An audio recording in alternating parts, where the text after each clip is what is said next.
ওগো নদী আপন বেগে পাগল পারা, নিস্তব্ধ চাপার তরু গন্ধ ভরে তন্দ্রাহারা। ওগো নদী আপন বেগে পাগল পারা।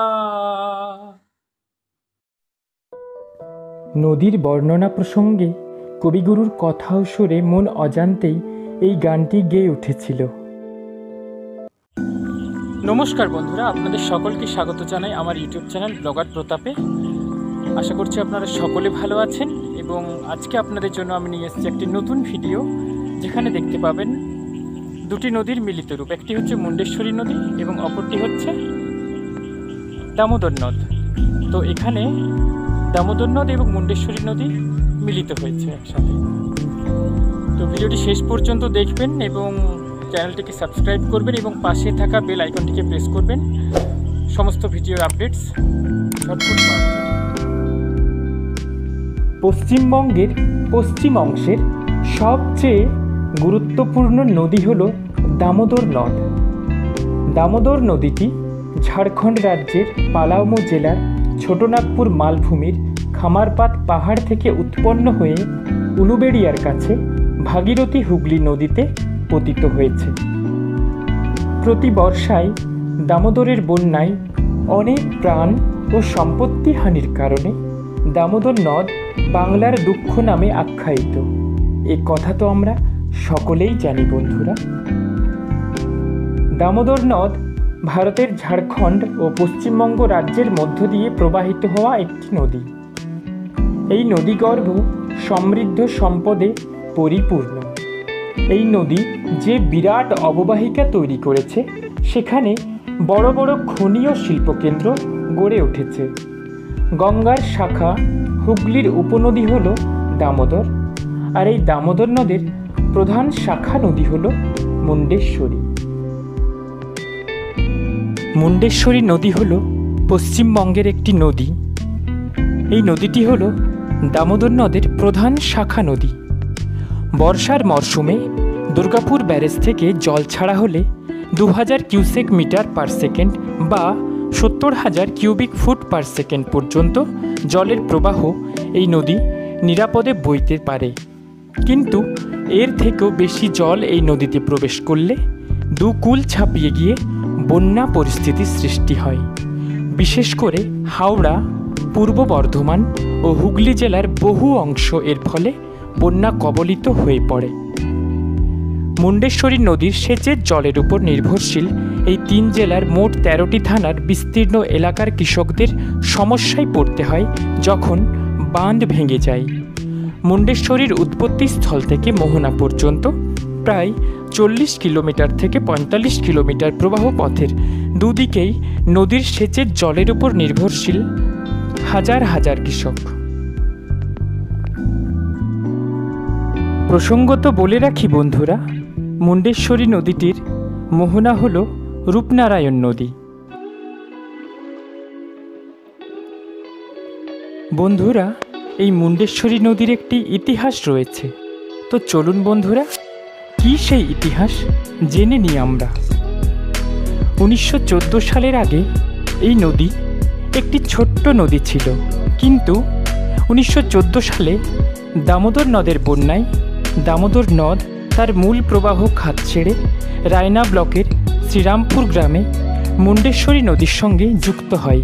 ফলে দামোদর এইভাবে দ্বিধা বিভক্ত হয়ে তার একটি স্রোত মুন্ডেশ্বরীর নদী খাতে প্রবাহিত হতে শুরু করলে এই নদী পূর্বের তুলনায় অপেক্ষাকৃত বড় নদীতে পরিণত হয়।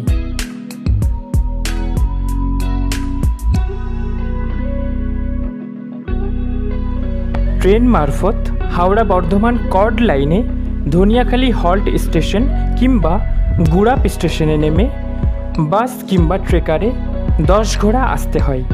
অন্যদিকে তারকেশ্বর স্টেশনে নেমে সেখান থেকে বাস কিংবা ট্রেকার বা প্রাইভেট গাড়ি রিজার্ভ করেও আসতে পারেন, তবে 10 ঘোড়া আসতেই হবে। তারপর সেখান থেকে অটো বা টোটো রিজার্ভ করে ওমরপুর হয়ে চলে আসতে হবে বেগর মোড়ে। হ্যাঁ বন্ধুরা, আর এই বেগর মোড় থেকে পায়ে হেঁটে বা মোটর সাইকেল থাকলে সরাসরি নদী পার ধরে নেমে এলেই দেখতে পেয়ে যাবেন সবুজে ঘেরা সুন্দর দামোদর মুণ্ডেশ্বরীর মিলনস্থল তথা মুণ্ডেশ্বরী নদীর উৎসস্থল। বন্ধুরা, এই স্থানটি বেগর মুখ নামে সুপরিচিত। বন্ধুরা, সড়ক মারফত বর্ধমান থেকে বেগরমুখ NH-19 এবং মেমারি তারকেশ্বর রোডের মাধ্যমে যাওয়া যায়। এই বেগরমুখ থেকেই মুণ্ডেশ্বরী নদী তার প্রবাহপথের বয়ে চলা শুরু করেছে। এই স্থানটি একটি জনপ্রিয় পিকনিক স্পট। একদিনের জন্য এখানে এসে পিকনিক করতেই পারেন বন্ধুরা। কলকাতা থেকে এই স্থানের দূরত্ব 75 থেকে 80 কিলোমিটার, মশাগ্রাম থেকে 22 কিলোমিটার এবং জামালপুর থেকে 11 কিলোমিটার।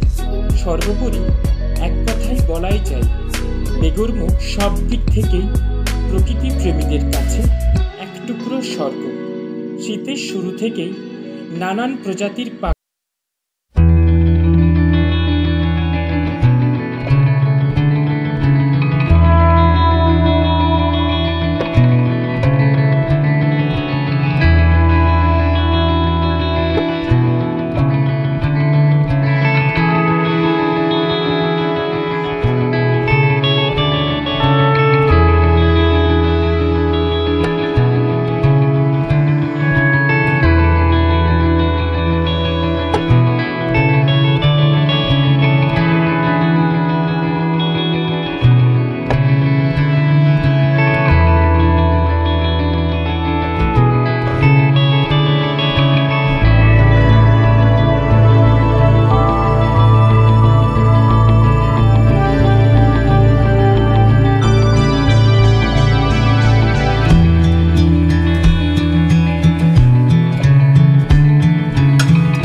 কোথাও পদ্ম ফুলের চাষ করা হয়েছে, কোথাও রয়েছে সুবিস্তৃত শাকসবজির বাগান, কোথাও মাঠ জুড়ে রয়েছে তিল ক্ষেত। যদিও ইয়াস ঝড়ের প্রভাবে ব্যাপক ক্ষতিগ্রস্ত হয়েছে এই তিল ক্ষেতগুলি। কোথাও রয়েছে মাচার ওপরে উচ্ছে, পটল, কুমড়ো, শশা, ঝিঙে, নানান রকমের সবজি। আবার কোথাও মাঠ জুড়ে রয়েছে তরমুজের ক্ষেত। আর পথিমধ্যে অফুরন্ত আম ও কাঁঠাল গাছের সমারোহে মন আনন্দে নেচে ওঠে। সত্যি শাকসবজি ফলমূলের একত্রে এত বিপুল সমারোহ আমি এর আগে খুব কমই দেখেছি বন্ধুরা। নদীর পাড়ে রয়েছে এই ছোট্ট কুঁড়ে ঘরটি। বন্ধুরা, আপনারা এখানে এলে নিজেদের সাথে প্রয়োজনীয় খাবার সামগ্রী নিয়ে আসবেন কিন্তু অবশ্যই, যেহেতু এখানে গ্রাম্য পরিবেশে হোটেলের কোনো বন্দোবস্ত নেই।